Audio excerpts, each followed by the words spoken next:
Good morning once again, I am Alankar Sinha. Rampal विधि महाविद्यालय में आपका हार्दिक स्वागत है। लास्ट क्लास कॉन्स्टिट्यूशन की हमने आपको दी थी। कॉन्स्टिट्यूशन में ये पढ़ाया था कि हमारी गवर्नमेंट, फेडरल गवर्नमेंट कैसे हैं। चूंकि फेडरल गवर्नमेंट आपके टॉपिक का सेकेंड पॉइंट है, सिलेबस के अकॉर्डिंग सेकेंड पॉइंट है। तो आपको लास्ट क्लास में, लास्ट वीडियो लेक्चर में आपने देखा कि हमारी गवर्नमेंट, फेडरल गवर्नमेंट कैसे हैं। तो कैसे फेडरल गवर्नमेंट है, एक बार फिर से इन शॉर्ट फटाफट व्यू कर लेते हैं, रिवाइज कर लेते हैं। फर्स्ट हमने क्या पढ़ा था? Supremacy of constitution, second distribution of power, third written constitution, fourth rigidity and fifth point was authority of court. इन 5 पॉइंट्स में हमने देखा कि हमारा कॉन्स्टिट्यूशन फेडरल कैसे है, संघीय सरकार कैसे है। आज की वीडियो लेक्चर में हम देखेंगे कि इंडियन कॉन्स्टिट्यूशन क्वासी फेडरल है। क्वासी फेडरल मींस अर्ध संघीय है, यानी कि ये पूर्ण संघीय नहीं है। क्यों? इसकी क्या ग्राउंड्स हैं, क्या आधार हैं जिनके कारण से हम इसे क्वासी फेडरल मानते हैं। कुछ कॉन्स्टिट्यूशन के जुरिस्ट यानी विचारक ये मानते हैं कि ये क्वासी फेडरल है, यानी कि ये कंप्लीट फेडरल नहीं है। इसके फर्स्ट पॉइंट क्या है कि राज्यपाल की नियुक्ति देख लेते हैं। गवर्नमेंट का जो अपॉइंटमेंट होता है किस आर्टिकल में है, पढ़ा तो होगा ही आप लोगों ने।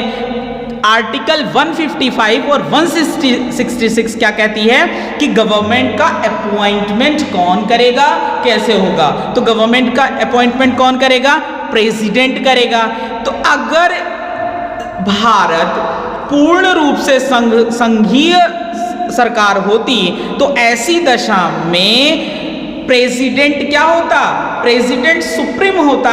यहां स्टेट गवर्नमेंट के गवर्नर को प्रेसिडेंट अपॉइंट कर रहा है और राष्ट्रपति यूनियन, आप जानते हैं कि president is head of the union.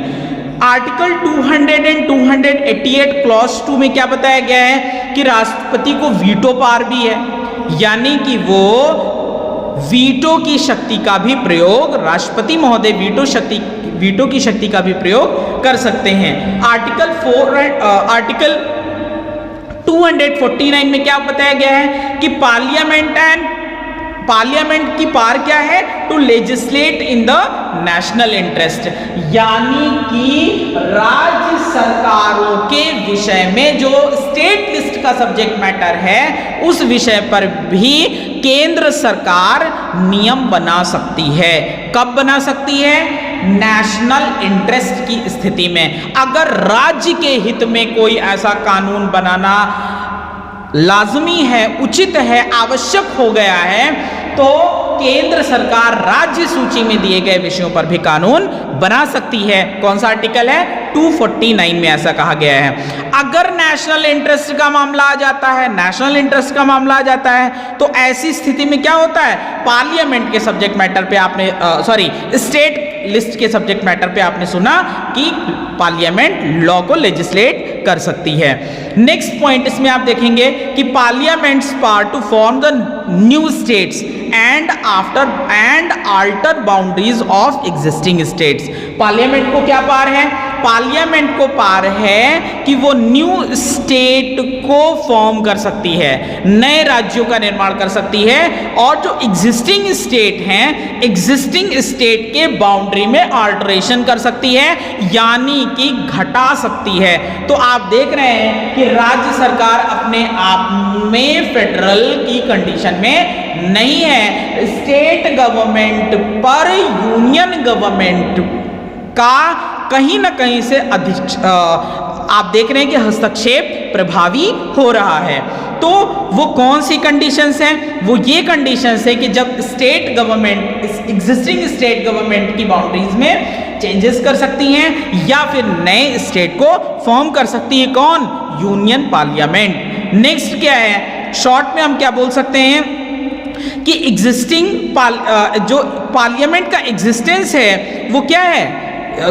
जो स्टेट का एग्जिस्टेंस है, यानी कि स्टेट की जो बाउंड्री है, ये स्टेट का एग्जिस्टेंस है, वो पार्लियामेंट के स्वीट विल पे डिपेंड करता है, यानी कि पार्लियामेंट की इच्छा पर निर्भर करता है राज्य के सीमाओं को बरकरार रखना। यानी कि यूपी, जैसे आपने देखा यूपी का स्टेट था, यूपी कट करके क्या हो गया, उत्तराखंड, यूपी और उत्तराखंड दो भागों में बन गया, बिहार और झारखंड दो भागों में बन गया, मध्य प्रदेश और छत्तीसगढ़ दो भागों में बढ़ गया। यानी नया स्टेट भी बन गया और एग्जिस्टिंग स्टेट की बाउंड्री में अल्ट्रेशन भी हो गया। ऐसा कौन कर सकती है, ये यूनियन गवर्नमेंट कर सकती है। नेक्स्ट, अब इमरजेंसी पावर में भी देख लेते हैं। क्या इमरजेंसी पावर की कंडीशन में हमारा सिस्टम कंप्लीट फेडरल है? तो अब आप देखते हैं कि आर्टिकल 352 में जब इमरजेंसी लगती है तो आर्टिकल 352 में किन ग्राउंड्स पे इमरजेंसी लगती है?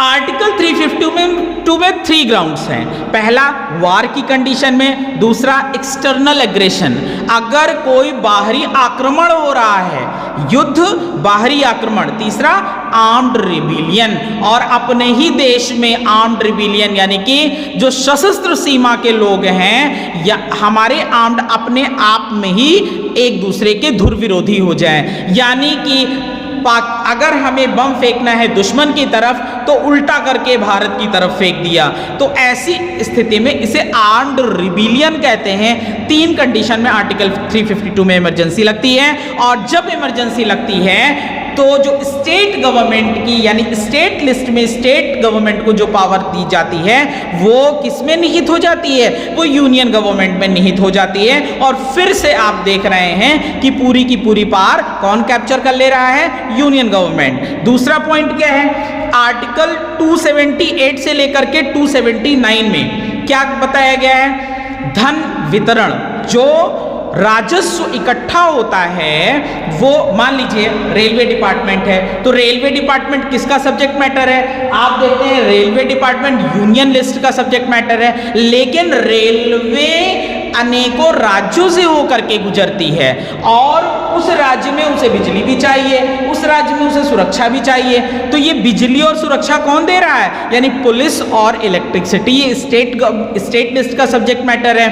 तो स्टेट गवर्नमेंट यूनियन गवर्नमेंट को क्या कर रही है, सुविधाएं दे रही है। तो रेवेन्यू कौन जनरेट कर रहा है, रेवेन्यू तो यूनियन गवर्नमेंट जनरेट कर रही है। तो इस रेशियो में जो रेवेन्यू जनरेट हो रहा है वो कितना स्टेट को मिलेगा और कितना यूनियन गवर्नमेंट को मिलेगा, ये भी डिसाइड कौन करता है, ये भी यूनियन गवर्नमेंट ही डिसाइड करती है कि कितना पार्ट स्टेट को जाएगा और कितना पार्ट यूनियन को जाएगा। और लास्ट 356 में राज्य में अगर संवैधानिक तंत्र की विफलता है तो ऐसी दशा में राज्यपाल राष्ट्रपति से अनुरोध करता है कि यहां पर राष्ट्रपति शासन लगाया जाना चाहिए। ऐसी दशा में भी स्टेट गवर्नमेंट के सब्जेक्ट मैटर पर यूनियन गवर्नमेंट लॉ फ्रेम कर सकती है, स्टेट गवर्नमेंट की मिनिस्ट्री को भंग कर सकती है, स्टेट गवर्नमेंट की सरकार को भंग कर सकती है और स्टेट गवर्नमेंट की पावर अपने में समाहित कर सकती है। अब इस पे क्वेश्चन आएगा,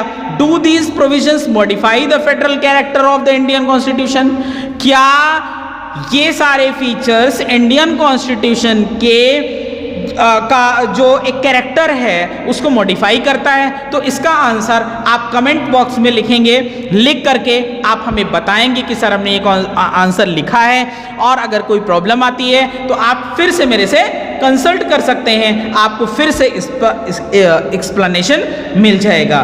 तो यहाँ पर आपने देखा कि यूनियन गवर्नमेंट कैसे क्वासी फेडरल गवर्नमेंट है और कैसे फेडरल गवर्नमेंट की भी कैटेगरी में आ सकती है। तो यहाँ पर आपने सरकारों को भी पढ़ा कि सरकारें कितने टाइप की होती हैं, एक फेडरल गवर्नमेंट होती है और एक यूनिटरी गवर्नमेंट होती है। यूनिटरी गवर्नमेंट में शक्ति राष्ट्रपति में निहित होती है, यहाँ संविधान लिखित भी हो सकता है और अलिखित भी हो सकता है। जैसे अगर आप देख लेते हैं कि लिखित संविधान में आप कहाँ का लिखित संविधान है, भारत का लिखित संविधान है, लेकिन यूके का अलिखित संविधान है, वहां पर भी आप देख रहे हैं फेडरल गवर्नमेंट है। तो संविधान में संघ शब्द का जिक्र नहीं है, पहला पॉइंट आप नोट कर लीजिए, कहीं भी फेडरल सिस्टम को डिफाइन नहीं किया गया है। आर्टिकल 1 ही है जो डिफाइन करता है कि भारत राज्यों का संघ होगा और भारत की संघीय व्यवस्था कहां से लिया गया है, कनाडाई मॉडल से लिया गया है। तो आज हम फेडरल सिस्टम को फिनिश करते हैं। Thank you so much.